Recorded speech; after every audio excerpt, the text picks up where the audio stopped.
수업을 바로 시작할게요. 시간이 지나서.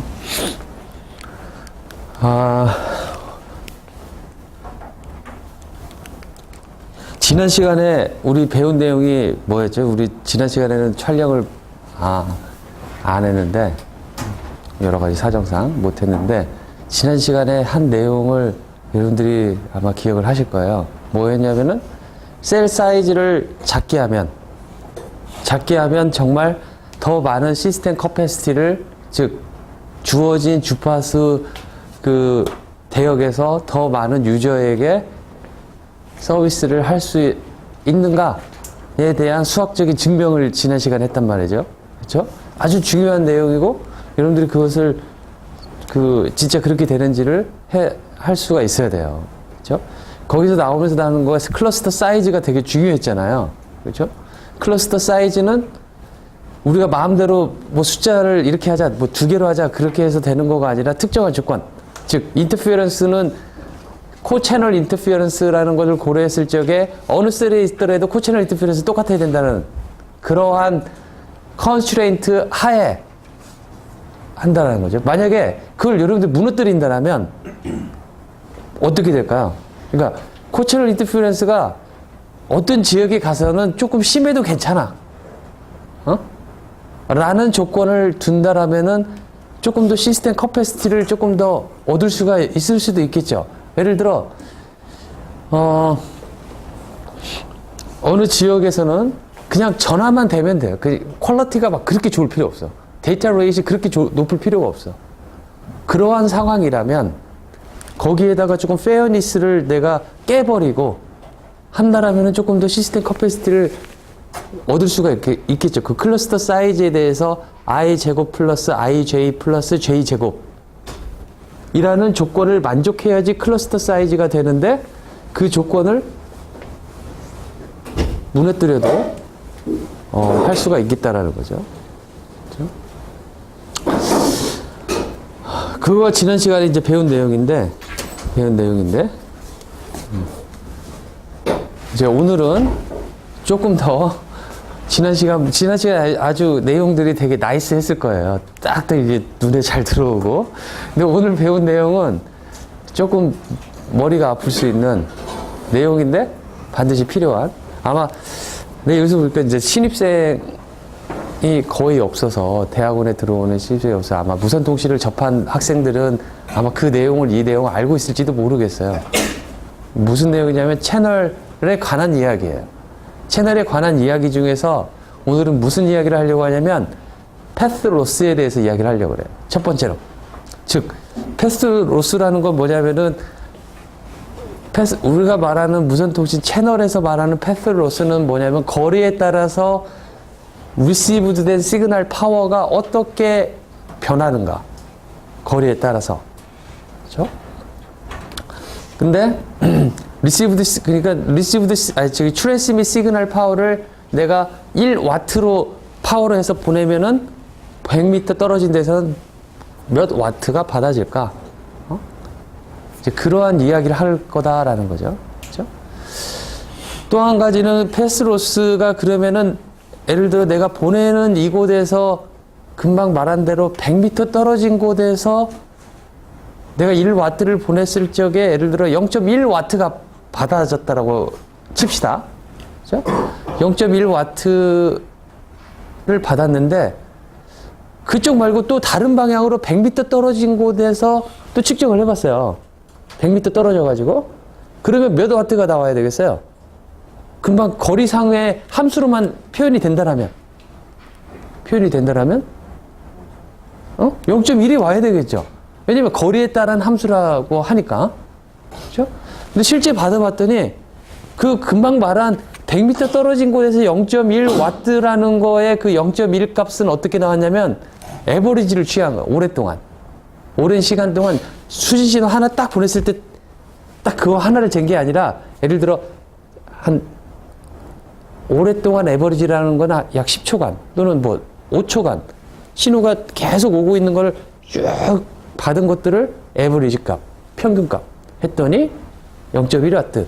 저기서 재면은 그렇게 평균을 하면 0.1W가 돼야 되는데 0.1W가 아니라 0.1보다 좀 크거나 좀 작을 수 있는 값이 나올 수 있겠다라는 거죠. 그렇죠? 그러한 것들에 대한 모델링. 그렇죠? 신입생이 왜 이렇게 늦어? 그렇죠? 그러한 것들과 금방은 그렇게 말했을 때 오랫동안 에버리지 했었을 때의 평균 값을 패스 로스라고 한다라면은 그러면 그 5초 동안 에버리지 한 기간의 그 순간마다 걔네들이 어떻게 변할 것이냐?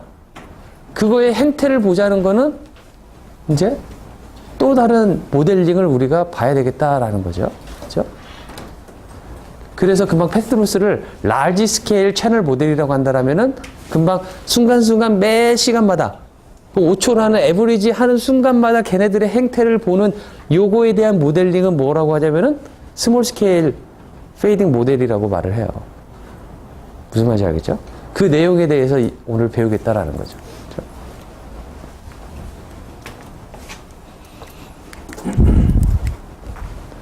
그래서 모바일 라디오 프로파게이션, 패스 로스에 대한 이야기고, 패스 로스에 관련돼 가지고 뭐 링크 버짓, 리시버 센시티비티, 또 링크 마진이 무엇인지 배우고, 이 패스 로스라는 채널 모델만을 가지고 우리는 코 채널 인터페런스를 계산하는 법을 오늘 배울 거예요. 그렇죠? 네, 마지막으로 아까 말했던 그 스몰 스케일 페이딩, 스몰 스케일 그 채널 모델을 여러 종류들이 있는데 그 네 가지의 어떤 분류법이 있는데 그 중에서 이제 플랫 페이딩 채널에 대해서 배울 예정입니다.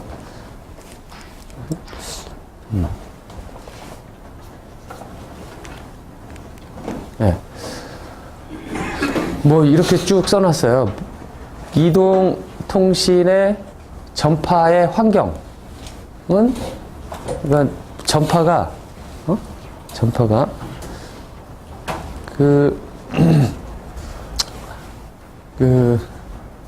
어제 제가 공학대학원 수업을 하는데 밤에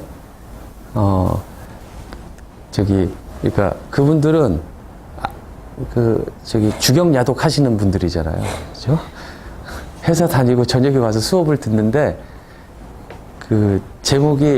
코스 제목이 정보통신공학 특론이라고 돼 있어요. 특론이라고 돼 있는데 그분에 대해서 이제 통신에 대해서 내가 설명을 해야 돼요. 근데 직종이 아주 다양해요.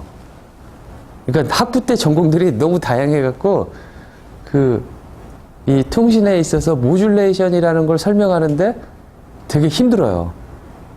그러니까 여러분들이 캐리어 그걸 이렇게 설명을 저분들한테 어떻게 저것을 할 것인가에 대한 거를 고민하면서 여러 가지 나도 보게 됐는데 예를 들어 여러분들이 전파가 어떻게 이렇게 앞으로 나가는 거에 대한 그 이유를 알고 있어요. 그러니까 프로파게이션이라고 말하잖아요. 전파.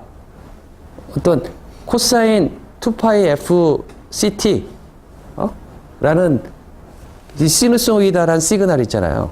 이 시누소이다란 시그널이 어떻게 앞으로 계속 거리가 시간이 지남에 따라 계속 앞으로 전파가 되고 있다라는 그 원리가 무엇이냐 이거죠. 그렇죠?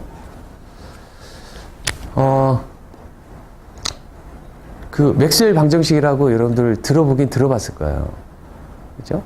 맥스웰 방정식 보면은 전자장이 있고 자기장이 있는데 전자장과 자기장이 두 개가 존재하는데 전기장과 자기장이 따로따로 존재한다고 생각을 했었어요. 그 전까지는.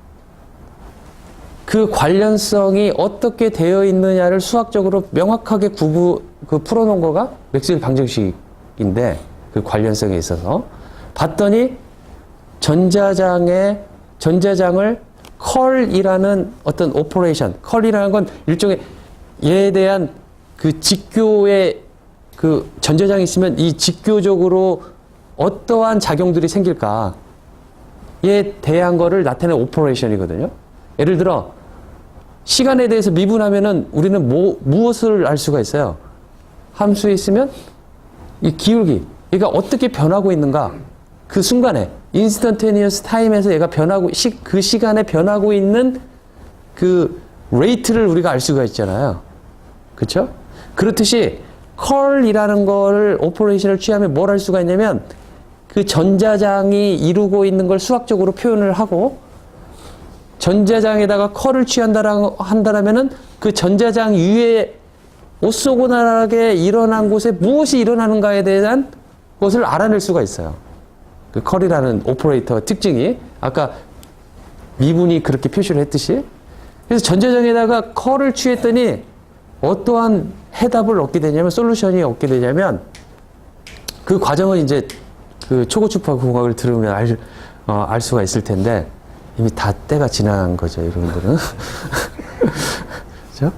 컬을 취해서 봤더니 그쪽에서 자기장이 시간에 따라서 계속 변하고 있다는 걸 알게 돼요. 그러니까 컬을 취해서 이 오쏘고나락에 되어 있는 평면에 무엇이 일어난가를 봤더니 얘가 자기장의 미분을 취한 형태가 여기서 일어나고 있다는 거예요. 이 위에서. 전기장하고 자기장하고 떨어져 있다고 생각했는데 전기장 위에 자기장이 형성되고 있다는 거예요. 그리고 이 자기장이 형성된 여기에다가 또 컬을 취했더니 그거와 오쏘고나란 플레인으로 전기장이 변화되고 있는 거가 보인다라는 거예요. 그렇죠? 그래서 눈으로만 아예 식으로만 썼던 거가 진짜 실험적으로 해봤더니 측정 장치가 이제 그때 막 그걸 측정하기 위한 정말 이게 이론적으로 이게 맞는 건가 측정을 했더니 정말 자기의 그 자기장의 필드가 그 정확한 양이 측정이 되고 그렇죠? 그렇게 되었다라는 거죠. 그렇죠? 그래서 그 공식대로 봤더니 그 공식에서 이야기를 하는 것은 그 유명한 네 개의 공식이 있어요. 컬 자기장은 마이너스 타임 디퍼런시에이션 오브 그 다음에 자기장. 그러니까 컬 전기장은 이퀄 마이너스 타임 디퍼런시에이션 그 다음에 자기장. 자기장을 컬 시키면은 마이너스 타임 디퍼런시에이션 그 다음에 뭐에 대해서 타임 디퍼런시에이션을 시키냐면은 전기장. 그러한 공식이 있어요. 그러한 공식이. 그렇죠? 그런 공식이 있는데 거기다가 또 하나 뭐가 있냐면 전기장을 미분을 시켜요.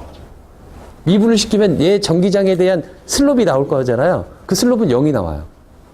또 자기장도 그 슬롭은 0이 나오고 아무튼 좀 이야기가 좀 건너갔지만 거기에서 말을 하고자 하는 건 뭐냐면 전기장과 자기장을 우리가 어떤 소스에서 발생을 시켜주면 전기장이 발생하고 그 앞에 자기장이 발생하고 전기장이 발생하고 자기장이 발생하고 거리가 이렇게 앞으로 나가면서 어떠한 속도로 나가고 있냐면 그 공식에 보면 빛의 속도로 앞으로 나간다라는 거를 그 식에서 입증을 해요.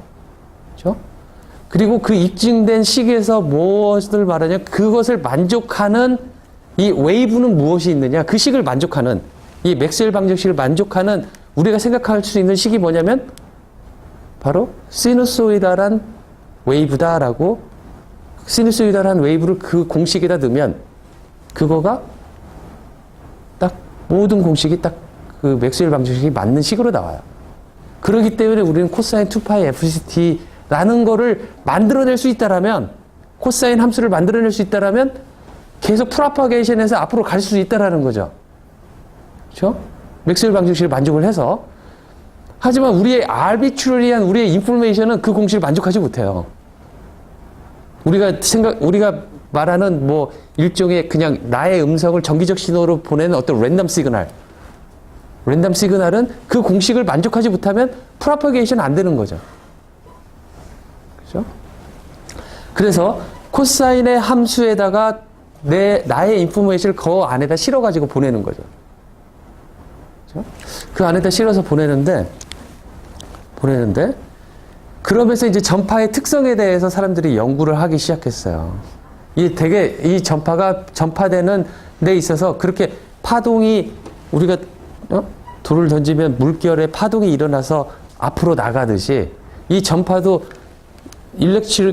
일렉트로 마그네틱 소스를 가지고 제너레이션 시키면 앞으로 전파가 나갈 것이다. 그렇죠? 근데 물결이 이렇게 전파되는 데다가 그 가운데다가 만약에 어떤 돌덩이를 딱 이렇게 막아 놓으면 전파가 이렇게 그 돌덩어리를 막고 어떻게 될 거냐를 수학적으로 표시할 수 있겠느냐라는 걸 이제 고민하게 되는 거죠. 즉, 내가 여기에서 그만큼 힘으로 일렉트로마그네틱을 확 던져줬는데, 안테나를 통해서, 안테나는 마치 그런 거죠.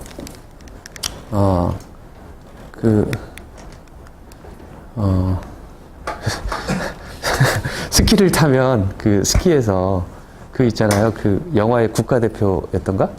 그 있잖아요. 그 점프하는 거 그게 뭐죠? 스키 점프. 쉬운 거였구나. 특별한 거. 스키 점프를 보면 쭉 타고 내려다가 점프를 팍 하잖아요. 그쵸? 그것도 일렉트리컬 마그네틱 소스에서 코사인의 펄스를 만들어내면 걔가 마치 그 스키 점프에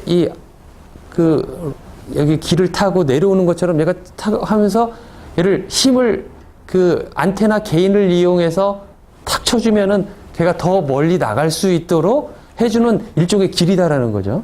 그렇죠?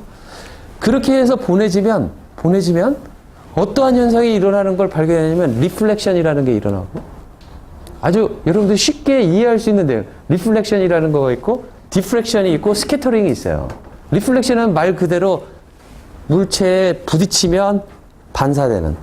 그래서 여러분들이 초고주파 공학을 배우면 이 물질, 이렇게 막고 있는 이런 이 벽이 가지고 있는 성질, 뭐 유전체율이라고 말을 할 수가 있을 테고, 뭐 뮤값, 뭐 그런 엡실론 값 있잖아요. 그런 얘가 가지고 있는 그 뮤와 엡실론 값에 의해서 얼마만큼 리플렉션 되는지 그 지수가 정확하게 공식으로 나온다라는 거죠. 그렇죠? 그 값과 더불어 디프렉션, 굴절된다 이거예요. 어떤 거는 통과돼가지고 내가 이렇게 반드시 앞으로 전파되는 건데 그거가 다른 방향으로 간다. 그 아주 쉬운 이야기인데, 돌을 던져가지고 물결이 일어나는 데다가 가운데다가 내 손을 딱 막으면은 얘가 이렇게 갔던 거가 돌을 맞으면 이쪽 방향으로 이렇게 퍼질 수가 있잖아요. 그렇죠? 그렇듯이 그렇게 퍼진다라는 거가 디프렉션, 굴절돼가지고 간다 방향이 라는 거고, 스캐터링은 뭐냐면 전파가 하나가 이렇게 가야 되는데 금방 돌을 막으면 이쪽으로도 가고 이쪽으로 가고 여러 가지 갈 수 있다라는 거죠. 그렇죠? 이 세 가지 현상이 패스로스에 대한 아주 그 세 가지 중요한 메커니즘이다라는 거예요. 이동통신에 있어서. 자, 그래서 이러한 모든 세 가지 현상들을 내가 신호를 보내고 받는 데에서 이 세 가지 현상들이 작용을 하는데, 이러한 세 가지 현상으로 내가 받은 시그널은 어떠한 형태의 시그널이 될 것인가? 그거가 채널 모델링이 될 테고, 그걸 모델링 하는 데 있어서 지금까지 그 이후로 맥스웰 방정식이 나오고 이런 리플렉션 지수 계산법이 나오고 디프렉션 계산법이 나오고 이 모든 거에 대한 해석이 나왔었을 적에, 그걸 바탕으로 채널 모델링을 어떻게 하면 좋을까에 대한 그 연구로서 나온 결과는 디스턴스에 대한 패스로스, 디스턴스에 따른 리시브드 시그널 파워가 어떻게 변하는지와, 그 다음에 이거가 아까 말한 대로 디스턴스는 똑같은데 다른 지역에 있었을 때는 어떻게 변하는지, 리시브드 시그널 파워가 디스턴스가 같으면 같아야 되는데 다른 경우에 대한 그거에 대한 모델링.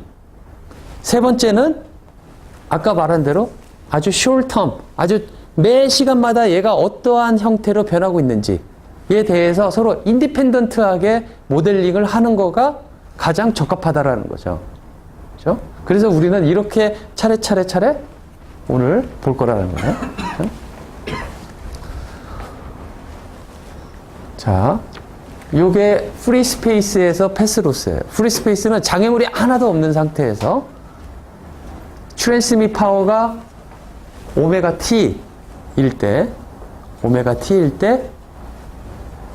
FC라는 그 프리퀀시로 제너레이션 해서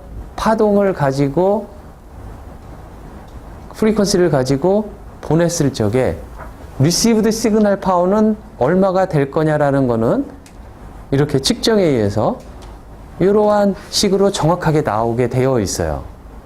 맥스웰 방정식을 이용하고 또 그 식과 결부된 여러 가지 다른 발전들을 이용해서 프리스페이스에서 어떻게 변하는지를 보면 트랜스밋 파워에다가 거리의 뭐에 따라서 반비례하는 거예요?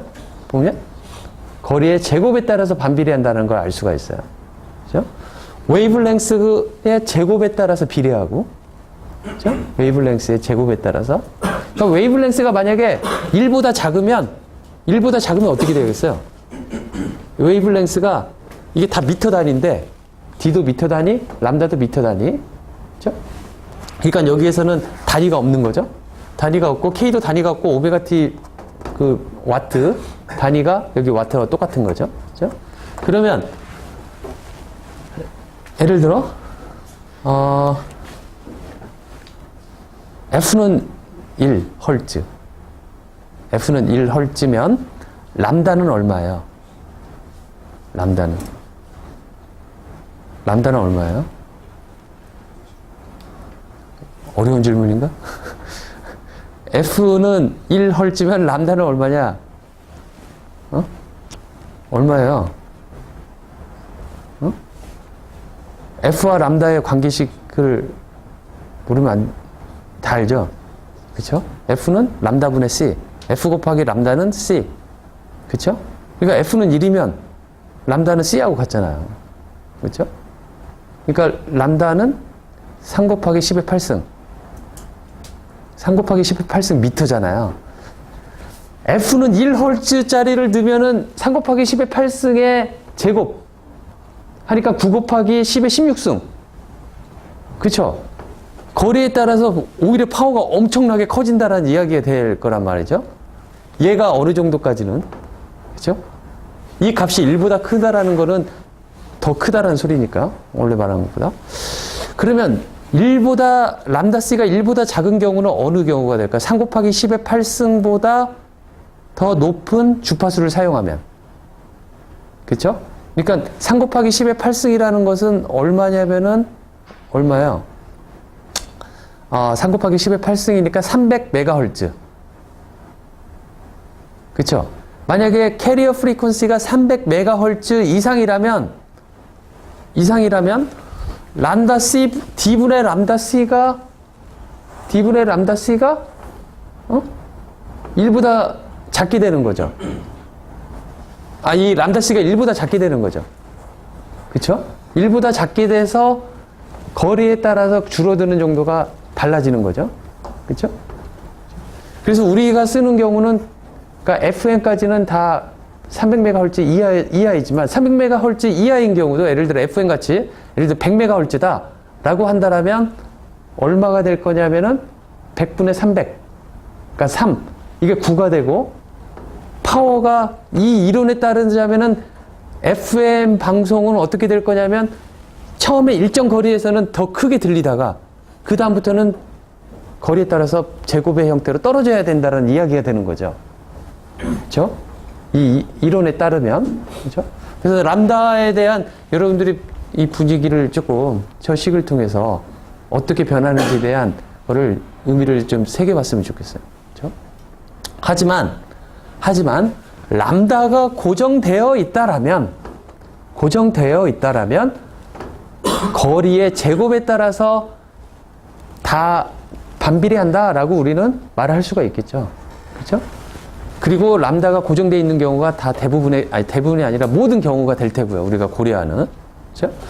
그 다음에 이 K는 그냥 컨스턴트한 값이에요. 컨스턴트한 값. 나도 이 값이 정확하게 무슨 값이다라고 말을 하기는 힘들겠지만 메저먼트 하는 거에 따라서 달라지는 것 같아요. 그렇죠? 이걸 컨스턴트라고 이렇게 생각을 하고. 그렇죠? 자, 이거에 대해서 dB를 취한다라는 것은 어떻게 하면 돼요? dB, 데시벨 도메인에서 보려고 한다라면 여기다 10 로그 10 취하면 되죠? 그죠? 10 로그 10을 취하면 되는데 만약에 이것을 그 밀리 데시벨을 취하려고 하면 어떻게 하면 돼요? 밀리 데시벨, dBm, 그러니까 dBm dBm으로 표시하려면 어떻게 해야 돼요? 얘에다가 1000을 곱한 다음에 10 로그 10을 취하면 돼요. 왜 1000을 취하냐면 워낙 값이 작아가지고 1000배 해가지고 예를 들어 와트 대신에 밀리와트를 보는 거가 우리가 더 세분한 것들을 볼 수 있듯이 이것도 1000을 곱해서 10 로그 10을 취하면 dBm의 단위로 바뀌게 되겠죠? 그렇죠? 그럼 dBm을 한번 취해 봅시다. dBm을 취해 보면 여기다가 10 로그 10 1000 곱하기 요 오메가 PD가 되는 거죠. 그 다음에 10 로그 10에 1000 하니까 30이 되고 두 번째 텀 10 로그 10에 오메가 PD 이렇게 나오겠죠. 그 다음에 여기 10 로그 10 오메가 PD에서 오메가 PD 디스턴스에 대한 리시브드 시그널 파워의 이 프리 스페이스에 대한 공식을 여기다 대입을 해보면 10 로그 10 여기 30 그대로 나올 테고 10 로그 10 오메가 PD에서 오메가 T 10 로그 10 오메가 T가 나올 거고요. 그렇죠? 나머지 부분 K 곱하기 람다 C 제곱 곱하기 4파이의 제곱한 16파이 제곱 이 부분이 10 로그 10 부분으로 나올 테고 그렇죠? 마지막에 있는 이 D 값 마이너스 여기 제곱이 나와서 20 로그 10D 이렇게 나올 수가 있겠죠. 그렇죠? 자, 이 값은 컨스턴트 하죠. K 값이 컨스턴트하고 16파이 제곱 일종의 밸류고 그렇죠? 람다 C 제곱 람다는 우리가 주어져 있다라고 가정을 하면은 요거 이제 컨스턴트 하다라고 표시를 할 수가 있겠죠. 그렇죠? 요거는 뭐라고 여러분들이 쓸 수가 있을까요? 요거 30 플러스 10 로그 10 오메가 T 오메가 T의 dBm이다 라고 말을 할 수가 있을 거예요. 그렇죠? 오메가 T의 dBm이다. 요거가 오메가 P의 dBm이다 라고 말을 할 수 있듯이 그렇죠? 자, 그래서 그 이야기를 가지고 첫 번째는 오메가 T dBm이 될 테고 여기 컨스턴트한 값을 K라고 놓고 그렇죠? 나머지 디스턴스에 관련된 마이너스 20 로그 10D 우리가 이렇게 써보자라는 거죠. 이렇게 표현을 일단 해봅시다. 그렇죠? 요거가 프리 스페이스에서 내가 수신된 신호의 파워 파워다라는 거죠. 파워는 어떻게 되어 있냐면 송신된 신호의 파워 dBm으로 표시된 것 더하기 K 마이너스 이만큼 정도로 지금 감소되고 있다라는 거죠. 그렇죠? 그래서 20 로그 10D가 일종의 기울기인 거죠. 오메가 P를 Y축으로 하고 X축을 오메가 T라고 한다라면 마이너스 20만큼의 계속 지금 기울기로 그 리시브드 시그널 파워가 줄어들고 있다라는 걸 볼 수가 있겠죠. 만약에 이 그래프를 그린다면 D에 따라서 얼마만큼 줄어드느냐 그거를 보면은 어떻게 될 거냐면 X축을 D라고 해놓고 Y축을 오메가 P라고 한다면 엑스포넨셜 함수가 나오겠죠. 이렇게 지수 함수 형태로 그죠? dB로 하면은 라인이 나올 테고 마이너스 20의 기울기로 떨어지고 있을 거라는 거죠. Y축 첫 시작은 오메가 T가 될 테고 X축을 D로 해가지고 그죠? 그렇게 나오는데 실제로 측정을 해봤더니 실제로 이제 이 이야기는 금방은 프리스페이스의 이야기인데 실제 모바일 환경에서 측정을 해봤더니 어떻게 결과가 나오냐면 여기가 제곱이 아니라 2가 아닌 다른 숫자를 가질 때가 나오고 그걸 베타라고 놓겠어요. 그렇죠? 베타라고 놓을 테고 베타를 내가 예를 들어 처음에 딱 측정을 했어. 오늘 측정을 해봤어요. 아침 10시에 100m 떨어진 곳에 측정을 했어. 근데 0.1W야. 그때 베타가 3이었어요. 그 베타를 내가 생각을 해, 이 공식에다 넣어가지고 베타가 얼마일까라고 해봤더니 3이라는 숫자가 나왔어. 조금 있다가 다시 측정했더니 3을 넣고 했더니 0.1이 아니라 또 다른 값이 0.1에서 벗어난 값이 나온다라는 거죠. 그렇죠? 그래서 그거에 대한 모델링을 어떻게 할 것이냐? 여기다가 엡실런을 만들어 놨어요. 엡실런을. 즉 대부분 이 숫자로 되어 있는데 거기에서 엡실런만큼의 오차가 항상 생기더라 라는 거죠. 그쵸? 그리고 이 베타를 뭐라고 우리가 이름을 짓냐면 패스로스 엑스포넌트라고 말을 해요. 패스로스의 엑스포넌트다. 그러니까 이건 많이 나오는 이야기예요. 패스로스 엑스포넌트가 얼마이기 때문에 패스로스 엑스포넌트가 얼마다 뭐 그런 이야기를 해요. 그렇죠? 주파수 대역마다 다른데 아까 프리스페이스 2라고 그랬잖아요. 그렇죠? 어떤 경우에 아주 짧은 거리만을 우리가 고려하는 그러한 통신 시스템에서는 2가 안 되는 경우가 있어요. 1.5, 뭐 1.6 그렇게 측정되는 경우도 있어요. 주파수 대역이 아주 높고 그러한 경우에 그러한 요즘 결과들이 나오고 있어요. 그래서 조금 다른 이야기지만 어쨌든 간에 우리가 쓰고 있는 이러한 이동통신 환경에서는 베타 값은 2에서 8 사이 정도로 값을 갖는다라는 거를 알 수가 있다라는 거죠.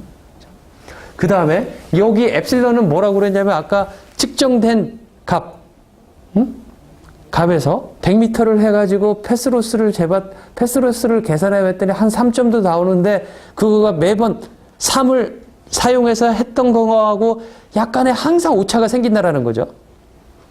언제 쟀느냐 또 어느 위치에서 쟀느냐에 따라서 계속 엡실론이라는 거가 생긴다라는 거죠. 오차가.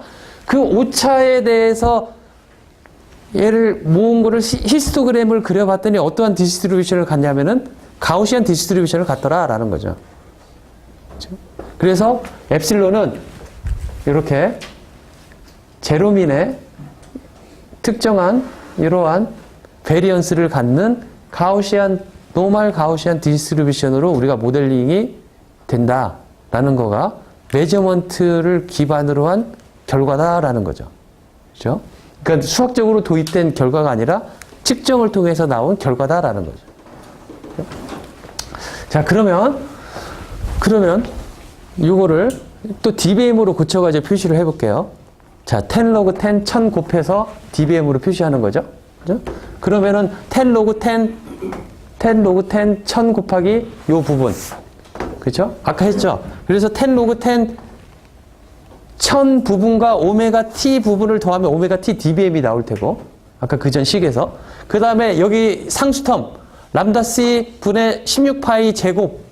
했던 부분이 제곱이 여기 2가 아니라 이제 베타가 돼가지고 그 부분 역시 일종의 컨스턴트 값이 k가 나올 테고요. 그 다음에 거리에 따른 부분만 따로 써주면 10 베타 로그 10t. 이제 여기는 아까 20이었는데 10 베타가 되는 거죠. 그렇죠? 그 다음에 엡실론 부분, 엡실론의 dB를 취한 거가 나오겠다라는 거죠. 그렇죠?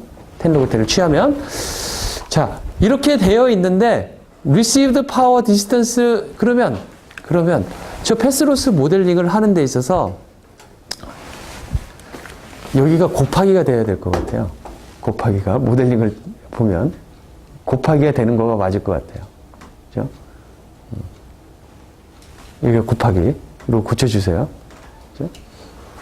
더하기가 아니라 그 점의 어떤 팩터로서 모델링을 해야지 dB로 쟀을 적에 요거가 가우시안이라는 거가 나오거든요. 그러니까 이건 잘못된 표현인 것 같고 여기가 그렇게 된다.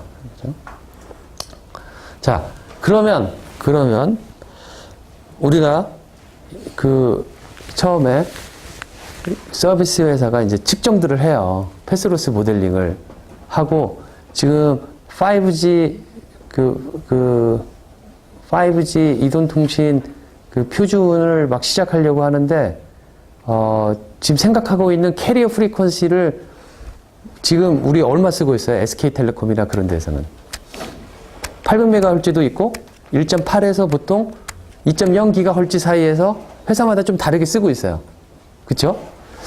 그런데 그 주파수 대역으로 해봤자 지난번에 보니까 보통 얼마의 대역폭을 우리가 쓰고 있어요? 대략 800? 800MHz? 1.6? 아니 그게 아니라 대역폭이 주어진 대역폭이 그 20MHz? 그쵸? 기껏해야 20, 40 그 정도밖에 안 되잖아요. 그걸로 나올 수 있는 데이터 레이스는 되게 한계가 있어요. 안테나도 많이 다르고 여러 가지 문제 너무나 어렵다 이거예요. 거기에서 앞으로 요구하는 데이터 레이스를 하기에. 그래서 지금 고려하고 있는 주파수 대역폭이 어디냐면 20GHz 캐리어 프리퀀시 또는 30GHz 캐리어 프리퀀시들을 막 생각하고 있다고 그래요. 그렇죠? 그렇게 되면 그 주파수 대역폭에서 람다 C가 이제 달라지는 거죠. 그렇죠? 그렇게 해가지고 측정을 해야 되는데 과연 거리에 따라서 얘네들이 대충 어떻게 변하는지에 대한 이야기를 하려고 하는데, 예를 들어 측정을 내가 예를 들어 200m에서 이게 어떻게 변할까? 또는 300m에서 어떻게 변할까? 그것들을 모두 측정을 해서 말을 해줘야 되냐라는 거죠. 그렇죠? 그게 아니라 보통적으로 어떻게 하냐면 received power 하나의 지점 D0에서 측정을 해요. 이 패스로스를 계산하기 위해서. 그러면은 D0 아까 요 식에다 그대로 D0 나오고 오메가 T dBm 트랜스밋 파워 이미 노온되어 있고 알려져 있고 K 알려져 있고 그쵸? 그 다음에 요 값을 D0 넣고 해놓고 이제 이걸 빼고 생각하면 해놓고 이 값을 측정한 값을 넣어보면은 베타는 역으로 얼마다라는 걸 알 수가 있잖아요. 그쵸? 그렇게 한 다음에 그러면은 근데 항상 보니까 이렇게 요 부분이 생길 수가 있겠죠. 그죠? 자, 여기다가 곱하기를 해가지고 10 로그 10을 취하면 오메가 t는 dBm이었어요. 그죠? 이 곱하기. 그 다음에 이 곱하기 돼 있으니까 10 로그 10 오메가 t 그 다음에 요 상수 부분 더하기 10 로그 10 엡실론 요거 나오겠죠.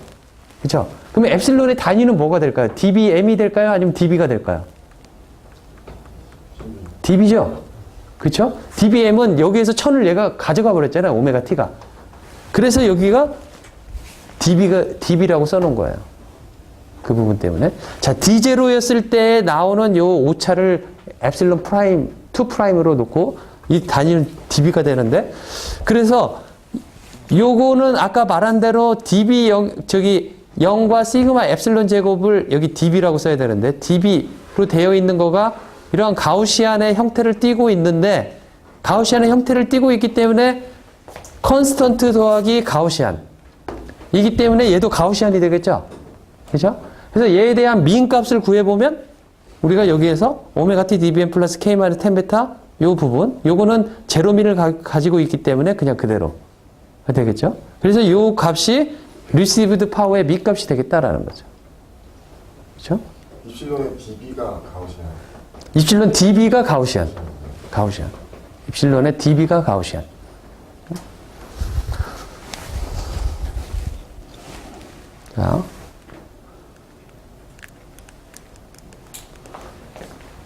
자, 그러면 금방 나왔던 그 값을 이용해서 D에서의 dBm 값을 표시를 하고 싶어라 하는 거가 지금 여기에 지금 하고자 하는 목표 중에 하나예요.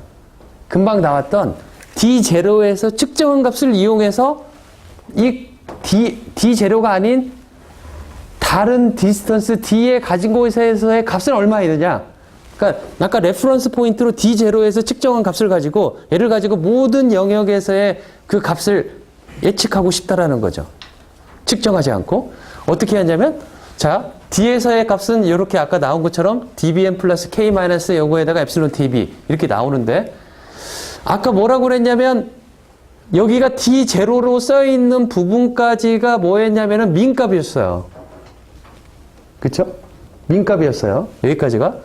근데 이거를 D0의 민값으로 쓰면은 여기서 D0로 쓰여 있는 요 부분을 하나 더 더해줘야 되겠죠. 없애줘야 되기 때문에. 거기 마이너스로 있으니까 없애주고 그 다음에 마이너스 10 베타 로그 10D 이렇게 나오겠죠. 그렇죠? 그렇게 쓰면은 여기다가 마이너스 10 베타 이 부분을 D 나누기 D0 그 다음에 엡실론이라고 쓸 수가 있겠다라는 거죠. 그렇죠? 그래서 우리가 한 100m 떨어진 곳에서 D0 레퍼런스 포인트로 일반적으로 100m를 많이 써요.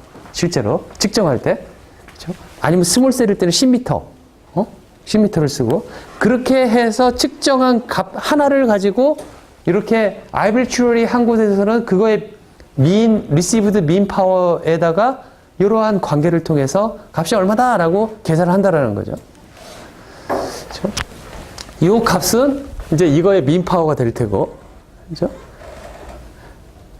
그러면 엡실론이 아까 말한 대로 dB 도메인에서 가우시안 랜덤 베리어블이다라고 말을 했는데 가우시안이기 때문에 가우시안 더하기 이거는 뭐예요? 컨스턴트 값이죠. 그냥 컨스턴트죠. 가우시안 더하기 컨스턴트 하면은 얘는 어떠한 형태를 띠죠? 랜덤 베리어블이죠. 가우시안 랜덤 베리어블. 그러니까 얘도 PDF를 가지겠죠. 그렇죠? 그래서 이거에 대한 PDF를 구해보면 그래서 얘는 민값 더하기 이런 식으로 쓸 수가 있을 테고 PDF를 구하면은 이거에 대한 베리언스와 똑같은 베리언스를 가질 테고 루트 2파이 얘 베리언스 그 다음에 2 시그마 이거의 그 엡실론의 베리언스 그 다음에 x 마이너스 요 부분 그렇죠? 이렇게 해서 쓸 수가 있고 이 뮤, 이 dBm은 여기서 표시된 바와 같이 이렇게 쓸 수가 있다라는 거죠. 민값은 그렇죠? 이 시그마 오메가 그러니까 엡실론의 베리언스 요거를 뭐라고 하냐면 섀도우 스탠다드 데비에이션이라고 말을 해요. 또는 섀도잉 팩터라고 말을 하는 사람도 있고. 그렇죠? 이 시그마 값은 대체로 얼마를 갖냐면 5에서 12의 값을 갖는다라는 거죠. 그렇죠? 자, 섀도우 스탠다드 데비에이션은 보통 8dB가 티피컬 밸류다. 매크로셀에서는. 그렇죠? 마이크로셀에서는 이것보다 조금 더 작은 값을 가질 테고 그리고 이 섀도우 스탠다드 데비에이션은 라디오 패스 랭스 D 값에 아주 무관하다라는 거죠. D가 멀리 있다고 해서 얘가 커지거나 그런 거가 아니라 그 주위의 환경에 관련된 이야기라는 거죠. 그렇죠? 그 다음에 아까 말했던 이 민값 D에서의 이 민값을 구했었잖아요. 그렇죠? 이 민값을 우리는 에어리아 민이라고 말을 해요. 왜 에어리아 민이라고 말을 하는지 조금 이따 이야기를 할게요. 그 다음에 이 로컬 민은 아까 말한 요 부분 이렇게 에어리아 민 더하기 엡실런이 되어 있는 부분 그렇죠? 거리가 같음에도 불구하고 조금씩 다른 값이 나온다는 그 민값 이거를 로컬 민이다라고 말을 해요. 그렇죠? 그러니까 에어리아 민은 랜덤 베리어블이에요? 아니에요? 에어리아 민은 아니고 로컬 민은 랜덤 베리어블인데 가우시안 랜덤 베리어블이에요.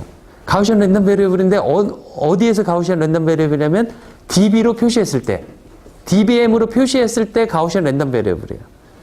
만약에 이거를 dBm이 아니라 리니어 스케일로 와트로 바꿔가지고 하면은 얘가 어떻게 될까요? 이거를 dBm이 아니라 리니어 도메인으로 바꾸면 여전히 가우시안 랜덤 베리어블일까요? 아니면 가우시안 랜덤 베리어블이 아닐까요? 그거는 로그 10을 역수로 취하는 건 지수를 취하는 거잖아요. 그쵸?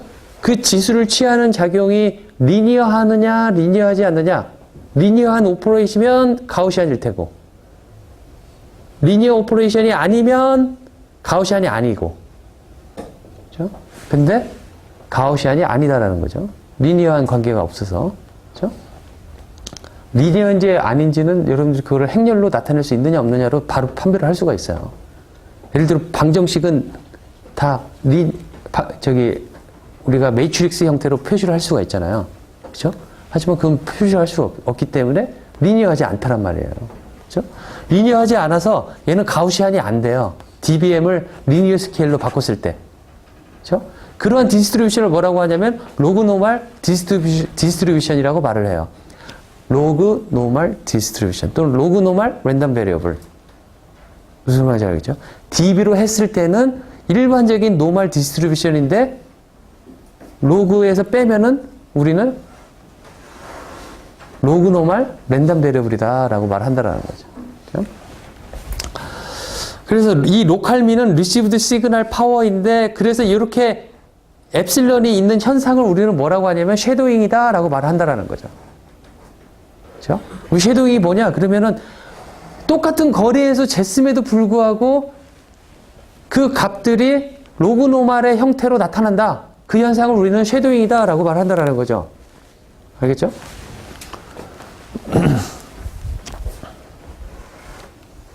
자, 여기 엡실런이 가우시안 랜덤 베리어블이고 제로민이며 이러한 베리언스를 갖는다라는 거예요. 이거를 그림으로 한번 표시를 해봤어요. 보내는 기지국이라고 생각할 수가 있고, D만큼 떨어진 곳에서 똑같이 D만큼 떨어진 곳에서 측정을 해봤어요.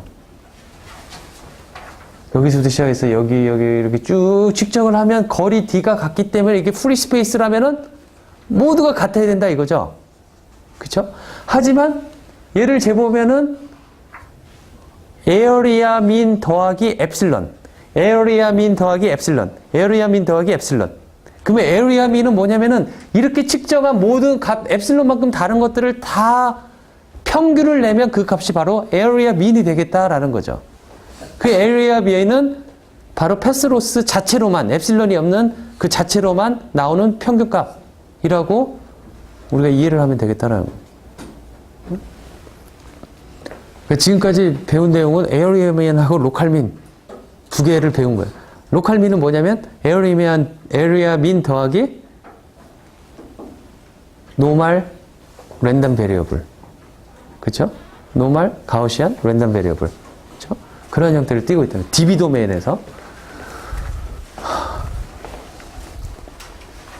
자, 노이즈 앤 리시브드 파워에 대해서 이제 그런 환경 하에 금방 배웠던 그 환경 하에 이것을 좀 살펴보도록 할게요. 리시버가 있는데 리시브에서 발생하는 노이즈 값을 계산을 해보면 이 노이즈는 우리가 생각하는, 여러분들이 생각하는 AWG의 노이즈는 뭐라고도 말을 하냐면 서멀 노이즈라고도 말을 해요. 서멀 노이즈는 뭐냐면 열이 있기 때문에 발생하는 노이즈예요. 무슨 말인지 알겠죠? 그렇죠? 그래서 이게 막 뜨거워지면, 예를 들어 전자기기가 뜨거워지면 여러 가지 문제가 뭐 발생할 수가 있는데 그 중에서 하나가 노이즈 값이 커진다라는 거예요. 왜냐하면 이 식을 보면 K는 볼츠만 상수라고 하고 T0는 temperature, 그러니까 온도. T0를 뭐라고 했냐면 여기서 시스템 노이즈 템퍼레이처에서 켈빈의 함수로, 켈빈 그 디그리로 나온 노이즈 값.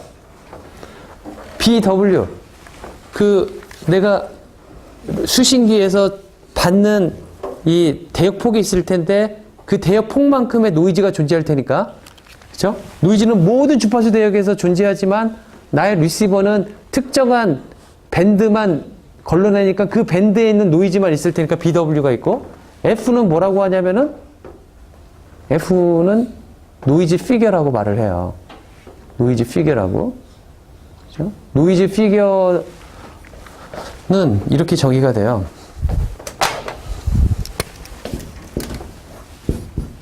시그널 파워, 노이즈 파워. 이것을 인풋 할 때 이러한 거가 있다라면은 어떠한 시스템을 지나면은 다른 시그널 투 노이즈 파워의 레이쇼를 갖는데,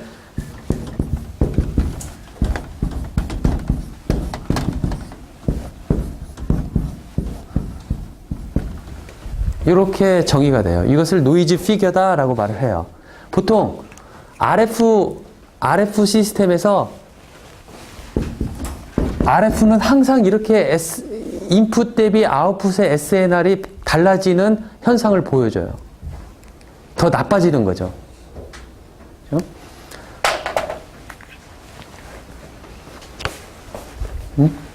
이게 잘못된 것 같은데 여기가 더 나빠지니까 인이고 아웃이고 이렇게 된다라는 거죠. 그렇죠? 이거가 이제 노이즈 피겨의 데피니션인데, 노이즈는 이렇게 노이즈 피겨에서 RF의 어떤 이 부분, 안테나부터 시작해갖고 걔네들을 다 해가지고 걔네들을 통과했을 때 노이즈 피겨 값을 이야기를 한다라는 거죠.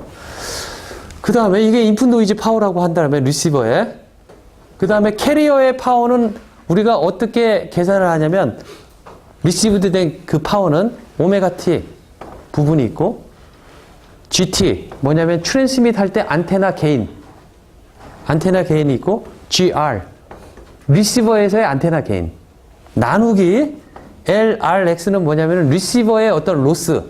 그러니까 그 시스템을 만들면서 뭐 커런트가 이렇게 밖으로 새어나가고 하는 로스 부분을 생각하자라는 거죠. 그렇죠? 로스가 있고, LP는 뭐냐면은 아까 이 부분이 그 패스로스 관련된 부분이에요. 그 패스로스에 관련돼 갖고 거기서 로스가 생기는 부분, 뭐 4파이 D분의 람다 제곱 그 부분을 다 여기 LP라고 이야기를 했어요. 오메가 T 나누기 요만큼 없어진다. LP라고 이야기를 했다라는 거죠. 그죠? 그걸 다 합쳐가지고. 그렇게 쓴다라면 요 부분을 Effective Receive Carrier Power라고 이야기를 하고, 그러면 우리 관심 있는 것은 뭐냐면은 캐리어 파워 대 노이즈 이 파워의 레이시오는 어떻게 되겠느냐 라는 거죠. 그대로 여기다 대입을 해보면 오메가 P 나누기 N이 될 테니까 N분의 오메가 P 이걸 그대로 쓰면 이런 식으로 나와요. 그죠? 이게 여기서 말하는 캐리어 투 노이즈 레이시오의 정의다라는 거예요. 캐리어 투 노이즈 레이시오의 정의. 자, 그러면 지금은 모듈레이션과 관련 없는 그냥 리시브드 시그널에 대한 자체에 대한 이야기예요. 리시브드 시그널 자체에. 우리는 모듈레이션 하면 심볼이 존재하고 이 심볼의 한 듀레이션 동안 이 심볼 하나의 심볼이 차지하는 에너지는 얼마고 그런 것들이 관심이 있다라는 거예요. 그렇죠? 그래서 그거를 계산해 보면 시그널 파워 곱하기 T를 해주면은 뭐가 돼요? 시그널 파워에다가 그 심볼이 차지하고 있는 듀레이션 T를 곱하면 뭐가 돼요? 에너지가 되죠. 그쵸? 그 T의 역수를 취하면 뭐가 돼요? 심볼의 레이트가 나오겠죠. 그쵸? 그러니까 여기에 시그널 파워가 위에 들어가 있는데 여기에다가 심볼의 레이트 아까 T를 곱하는 대신에 RC분의 1을 하면은 여기가 에너지가 나오겠다라는 거죠. 그쵸? 에너지가 나오고 노이즈 파워가 밑에 있는데 노이즈 파워는 N 곱하기 노이즈 그 N 부분에 있는 거에서 아까 보면은 요거에다가 BW가 들어가 있잖아요. 만약에 이 BW를 없앤다면 어떻게 될까요? 이 BW를 없애면 우리는 뭐라고 말을 하나요? 노이즈의 스펙츄얼 덴시티라고 말을 하잖아요. 그쵸? 그러니까 BW를 지나면 노이즈의 파워가 될 텐데 BW를 빼면 뭐라고 되냐면 노이즈의 스펙츄얼 덴시티가 돼요. 즉 덴시티가 이렇게 있는데 요만큼의 BW만큼의 파워는 얼마냐? 라고 말을 하면 이 스펙츄얼 덴시티, 노이즈가 가지고 스펙츄얼 덴시티에다가 이 BW만큼 곱한 거가 노이즈의 파워가 되기 때문에 BW를 없앤다라면 노이즈 스펙츄얼 덴시티가 되겠다라는 거죠. 그렇죠? 그러면 우리가 관심 있는 에너지 투 노이즈 스펙츄럴, 그러니까 이것도 모듈레이티드된 심볼의 SNR 값 똑같을 텐데 그거를 그 모듈레이티드 심볼의 파워 나누기 노이즈 파워로 해도 되고 거기에서 심볼의 에너지 나누기 노이즈 스펙츄럴 덴시티를 해도 똑같은 SNR 값이라는 거죠. 그래서 그 값을 생각하면은 모듈레이트 심볼 에너지 투 노이즈 레이시오는 아까 말했던 캐리 투 노이즈 레이시오에다가 파워에다가 이렇게 아까 심볼 부분 RC분의 1 곱하기 이제 BW는 밑에 있는 거니까 BW를 없애주기 위해서 위에다 해주면 요거가 바로 모듈레이트 된 심볼 에너지 투 노이즈 레이시오가 되겠다라는 거죠. 왜 이걸 지금 하냐면은 여러분들 이런 거 처음 봤죠? 아까 나오는 이런 계산 아마 처음 봤을 거라고 생각이 들어요.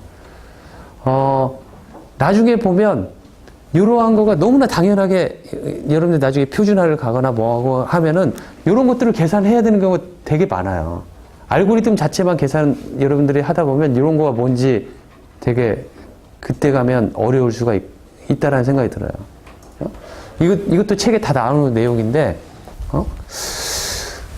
어쨌든 간에, 그렇게 해서 이 값들을 그대로 아까 감마 나온 거에다가 대입을 하면 이런 식으로 나오는데 이걸 하나하나 생각을 해보면 오메가 T, 트랜스믹 파워 GT, GR. 밑에는 뭐가 있냐면 KT0, 아까 RC는 요 시그널을 심볼만큼 곱해주는 RC가 여기 밑에 들어가 있고, F, 아까 노이즈 파워에 들어가 있는 그 노이즈 피겨 값이 있고, LRX, 시그널 파워에 있어서 리시버의 어떤 로스 부분이 들어가 있는 거죠. 그러니까 리시버 임플리멘테이션 하면서 생기는 로스.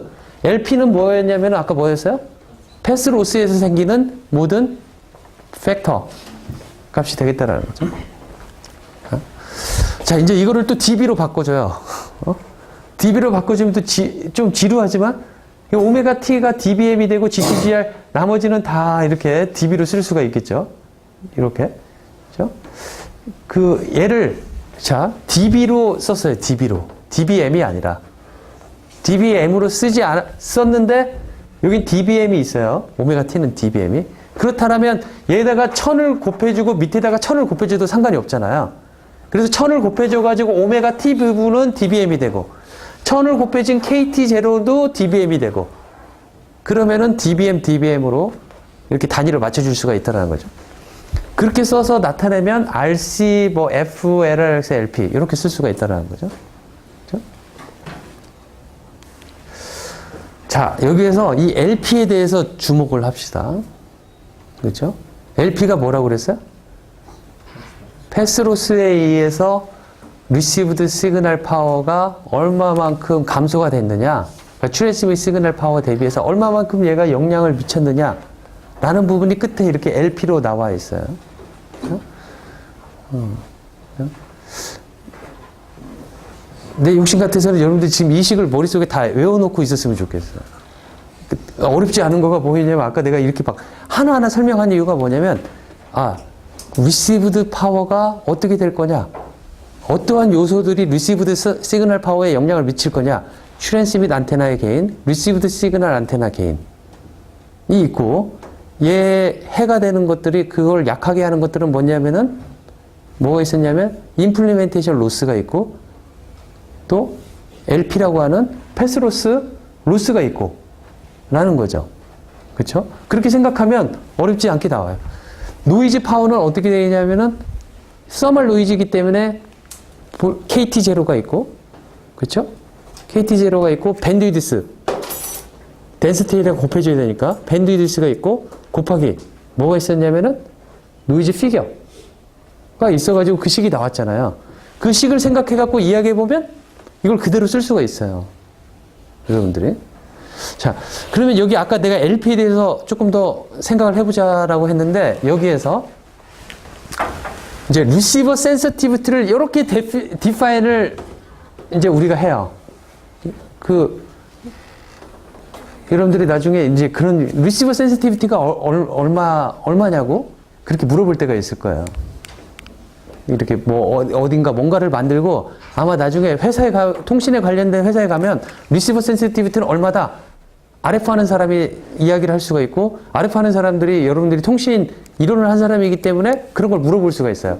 리시버 센시티비티는 얼마로 해야지 될까요? 라고. 그러면 리시버 센시티비티가 뭔지를 알아야 되는데 리시버 센시티비티를 보면 여기 LRX 이건 처음에 뭐예요? 리시버의 임플리멘테이션 로스죠. KT0, F, 그 다음에 EC over N not 있고 레이트 RC가 있어요. 자, 요거를 리시버 센시티비티라 이제까지 나왔던 거 조금 관련성이 없는 듯 하지만 여기서 보면 어떻게 되어 있냐면 리시버 센시티비티는 이거 곱하기 KT0 여기 나왔고, 그렇죠? 그 다음에 RC 나왔고, 그렇죠? 그 다음에 이 임플리멘테이션 로스가 여기 나온 거예요. 그거를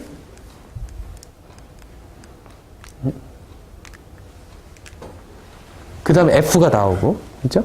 요거를 리시버 센시티비티다라고 정의를 한다라는 거죠. 그래서 그거를 X라고, 그러니까 이걸 왜 리시버 센시티비티를 왜 정의하는지 이제 조금만 보면 알아요. 이걸 왜 굳이 이렇게 정의를 하는지. 이걸 리시버 센시티비티라고 이야기를 하면 또는 데시벨 레벨로 쓰면은 LRX, KT0, F, AC over RC 이렇게 쓸 수가 있어가지고 자 보세요. LRX, KT0, F, EC over N not TV, RC 이렇게 쓴다라면 금방 이 식에서 전 식에서 그 부분이 어디가 될 것 같아요? SR, 리시버 센시티비티가 나타내는 부분이 어디냐면 요거. 그쵸? KT0가 이쪽으로 넘어간다고 해봅시다. KT0 넘어가고, RC 넘어가고, F 넘어가고, LRX 넘어가면, 그거가 SRX는 요거 더하기, 요거 마이너스 요 부분.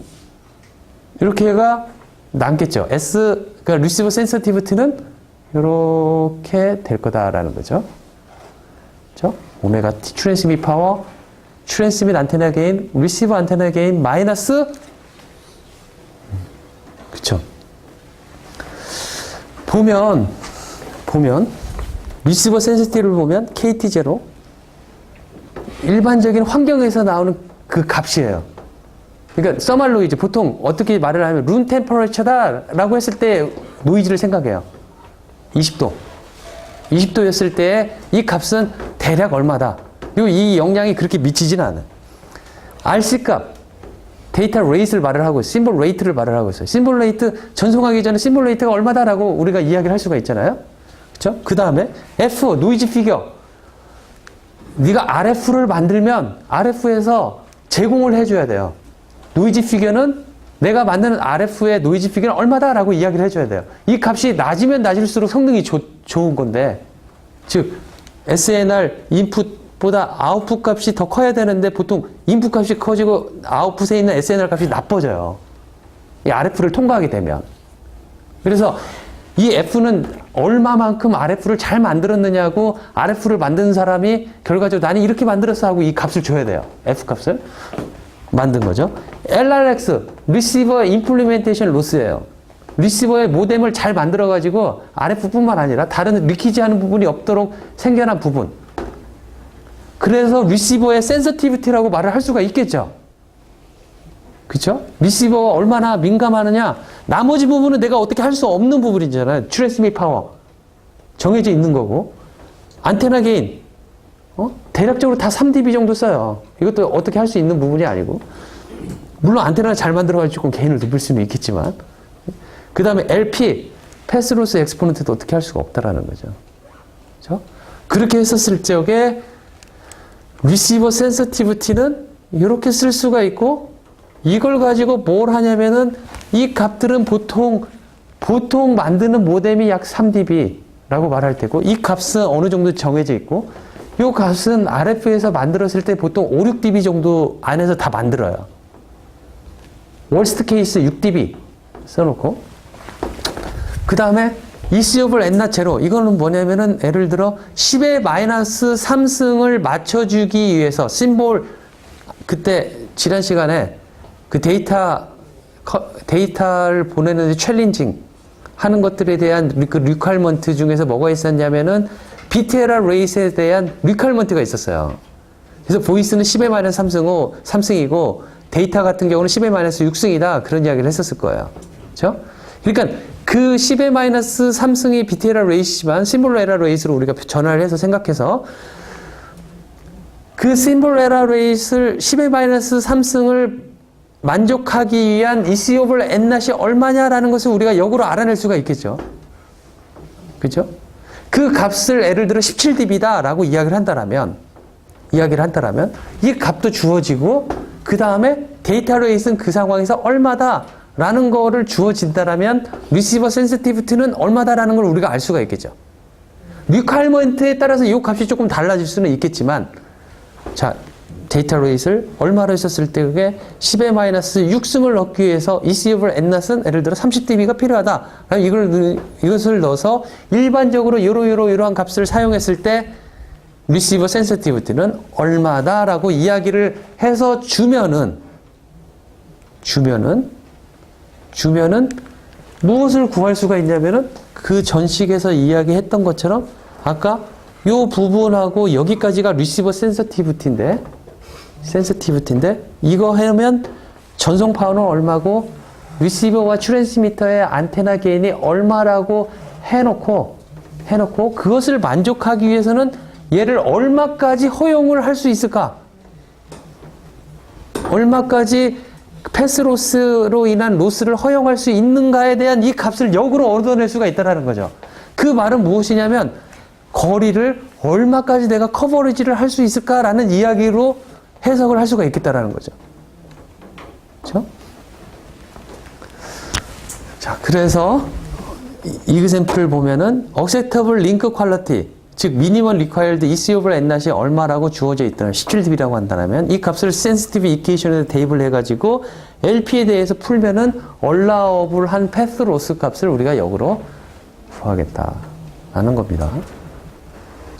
그래서 maximum allowable path loss L max dB는 오메가 t gt gr 마이너스 srx 아까 나왔던 식에 의해서 쓸 수가 있다는 거죠. 자, 코채널 인터페런스 노이즈를 보면 캐리어 투 노이즈 레이시오 아까 캐리어 파워 나누기 노이즈 파워라고 그랬죠. 아까 이 식 가지고 지금 계속 했잖아요. 그죠? 이 식이 어떠한 스레스홀드보다 낮으면 통신이 안 되는 경우라고 우리가 이야기를 할 수도 있겠죠. 그렇죠? 이 값이 어떠한 스레스홀드보다 낮은 경우에 우리는 아우티지가 일어났다라고 말할 거예요. 이것은 서멀 노이즈, 이 서멀 노이즈에 의한 아우티지가 일어났다 라고 말을 해서 이렇게 확률적으로 이야기를 할 거라는 거죠. 아까 감마는 dB 도메인에서 가우시안 디스트리뷰션을 따르죠. 그렇기 때문에 랜덤 베리어이기 때문에 확률적으로 이야기를 해야 된다는 거죠. 그 다음에 캐리어 투 인터피런스 레이시오. 캐리어 파워, 이제 요거가 매우, 이거는 이제 생각하지 말고 인터피런스에 나오는 파워들만 다 합쳐가지고 캐리어 파워와 인터피런스 파워의 레이시오를 람다라고 해놓고 이 코채널 인터피런스로 발생되는 아우티지는 람다가 람다 스레스홀드보다 작은 경우 라고 디파인을 하면 전반적인 아까 서멀 노이즈에 의해서 아우티지가 발생하거나 코채널 인터피런스에 대해서 아우티지가 발생하는 모든 경우에 다 통신이 안 된다라면 이 두 가지를 생각해서 이 값을 구해야 되겠다라는 거죠. 정의가 그렇다는 거죠. 자, 섀도우 마질까지 보고 조금 쉬었다 갈게요. 자, 아까 말한 대로 노이즈 아우티지는 이 캐리어 투 노이즈 파워 레이시오가 스레스홀드보다 작은 경우에 일어난다고 했어요. 노이즈 파워가 있고 여기에 리시브드 시그널 파워가 있어요. 거리 D에서. 또는 이 값도 노이즈 파워 나누기 내가 억셉터블 하고자 하는 리시브드 시그널 파워의 형태로 나타낸다면 이 식은 똑같이 이거가 감마 스레스홀드보다 작으면은 아우티지가 일어나는 거를 리시브드 시그널 파워가 어떠한 스레스홀드보다 작으면 아우티지가 일어난다라고 우리 똑같이 해석할 수가 있겠죠. 셀 엣지에서는 셀의 레디어스가 R이라고 한다면 이 D가 R이 돼가지고 셀 엣지에서가 가장 이 아우티지가 많이 일어날 수가 있잖아요. 이 값이 가장 적기 때문에. 그죠? 셀 엣지에서 아우티지 이벤트는 이렇게 보고 셀 그 엣지에서 얼마만큼 일어나는지를 계산을 해보면 자 봅시다. 엣지 노이즈 아우티지 프로버빌리티라고 일단 이름을 지어놓고 오메가 P dBm에서의 측정한 거리 R에서 측정한 값이 요거의 스레스홀드보다 작을 확률을 어떻게 될 거냐면 가우시안 아까 요거가 가우시안 디스트리뷰션을 따르기 때문에 로그노멀 가우시안 디스트리뷰션 dBm에서는 가우시안 디스트리뷰션 리니어에서는 로그노멀 디스트리뷰션 해보면은 이러한 얘 PDF가 있고 이 PDF가 마이너스 무한대에서 여기까지가 될 거다라는 거죠. 그렇죠? 그래서 요거를 풀면은 Q 펑션으로 나타낼 수가 있겠죠. 그리고 여기에서 보면 베리언스 분의 이거를 여기다 대입한 그거를 M 쉐드라고 해서 M 쉐드는 여기 뮤 오메가 P dBm 마이너스 요거를 여기 X에다 대입한 거 오메가 TH dBm 해서 요거를 뭐라고 말을 할 거냐면 섀도우 말질이다 라고 말을 할 거다라는 거죠. 이렇게 하면 이거 가지고 뭐라 할 거냐면 예를 들어 이렇게 말을 할 거예요. 셀 엣지에서